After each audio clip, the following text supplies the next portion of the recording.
I've had an idea for a painting using gold leaf ever since I went to Venice, Italy in October of 2022. But in typical Bethany fashion, I have more ideas than I have time, so I'm just now getting around to it.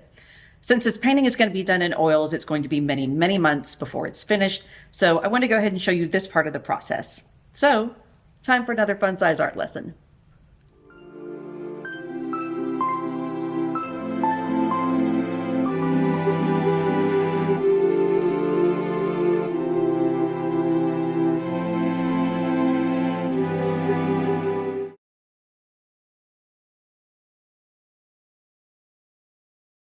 As usual, I'm working on a pretty large canvas, and for this project, I want to access all sides without it having to sit on anything. I have this nifty easel by Artistic that rotates 360 degrees and supports the easel from behind. You could also do this on a table and just make sure that the stretcher bars on the back are resting on something to keep it raised off your table surface. I've leafed various items before, but never on an actual canvas. This was a learning experience and I messed up a lot. The good news is that metal leaf is very forgiving and you have to pretty much try to mess it up beyond repair. And yes, what you see me using right now is not gold leaf at all, but is oil paint in the color iron red. Traditionally, a base layer of paint is applied to the surface first and allowed to completely dry. Tiny cracks and separations in the leaf will allow the red paint to show through and give it a warm, rich effect in the undertone. Since I'll be painting something Venetian inspired, I want to stick with that deep red, traditionally used under gold. Green is generally used under copper and blue under silver. That being said, you could always go with an alternative color to achieve the look you're going for. Once this was fully coated on the surface and all sides, this canvas was set aside for a couple months so it could completely dry. Yes, this is why you will always see a million canvases in the background of my videos. I need to be able to bounce into something else while waiting for things to dry.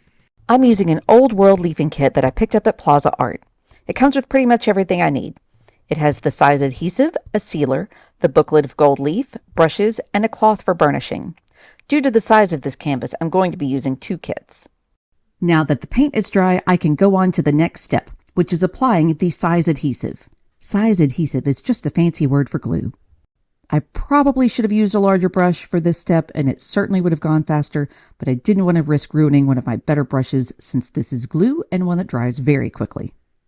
Now is the time to be Goldilocks. You don't want the sizing to go on too thin or the leaf may not adhere correctly. Too thick and you'll see noticeable bumps. Work in small sections at a time so the sizing can't puddle and dry. As you initially apply the glue, it is a milky white with a hint of an iridescent blue tone, but you can see it dries pretty fast and turns clear as it does.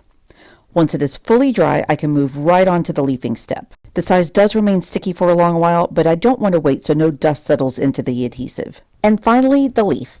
Full disclosure, I am not using 24 karat gold leaf on this project. Really good imitation leaf is now available, and since this is a big experiment for a big painting, I really didn't want to spend several $100s on gold leaf that it would take to cover this canvas. Maybe I'll upgrade one day, but certainly not until I have some serious practice with this stuff. Metal leaf comes in a little book, and each piece is separated by a sheet of tissue paper.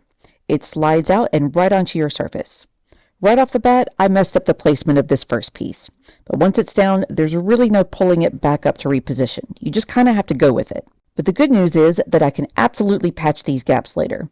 A lot of gilders use a really wide brush to help them slide the sheet out and place it without it sticking to your fingers, and then apply to the surface. I don't have a brush like that, but if I continue working with this medium, I'll definitely pick one up. As you move across the surface, you will try, emphasis on try, to line up the next sheet of leaf with the one before it. If it overlaps a little, that's okay. As I brush away excess pieces of leaf, I can save them to fill in the holes where the sheets tore or I just misaligned them. If I'm too far over and leave a gap, that's okay too. All those little extra pieces will fill in those holes later. One tip I have is to grab some sort of clean container or box to drop all the little leaf pieces in. As you brush the leaf around, you can tap these flyaway pieces into the container and then grab them again when you need to fill in a gap. Probably the most important tip I should give you now is to turn off all moving air. Turn off fans and air conditioning, close windows. The slightest flap of a butterfly's wings will send this stuff sailing. You know what else will send this stuff sailing? Cats. Lock your studio cats out for the day. Picasso couldn't handle not being the center of my attention and decided to launch herself into the center of my canvas. Leaf went flying and I'll be finding tiny flakes of this stuff for months to come.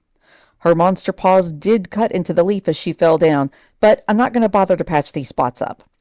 One, they'll get covered by the painting over it, and honestly, the whole thing just kind of makes me laugh. Next step is burnishing. I'll take the cheesecloth that came with my kit, and I'm just going to move around the canvas, lightly rubbing the cloth across the leaf. This helps to make sure that my leaf is really pressed into all the little bumps of the canvas and fully adhered. The last step of this process is sealing. If I were using real 24 karat gold, I could skip this step, as real gold will not tarnish. But since I'm using imitation leaf, I need to seal it so that it will retain its gold tone. Some artists go ahead and seal real gold anyways because the leaf is so very delicate and it could be scratched or accidentally removed in the painting process.